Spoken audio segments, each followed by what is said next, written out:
మరి గత నెలలో ఎలక్ట్రిసిటీ డిపార్ట్మెంట్ వాళ్ళు ఒక స్టేట్మెంట్ ఇచ్చారు. మీరు ఇక్కడి నుంచి ఫోన్పే నుంచి కానీ గూగుల్ పే నుంచి కానీ యూపీఐ ద్వారా మాకు డబ్బులు కట్టడానికి వీలు లేదు అని. ఎందుకయ్యా అని ఆలోచిస్తే ఒక్కొక్క దానికి 2 రూపాయలు ఛార్జ్ చేస్తారట.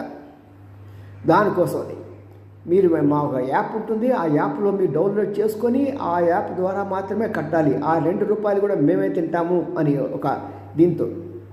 మరి నా ఉద్దేశం ప్రకారం చాలామంది కట్టడానికి ఇబ్బంది పడి ఉంటారు, కొన్నిసార్లు డబ్బులు కూడా కట్టలేకపోయి ఉండవచ్చు.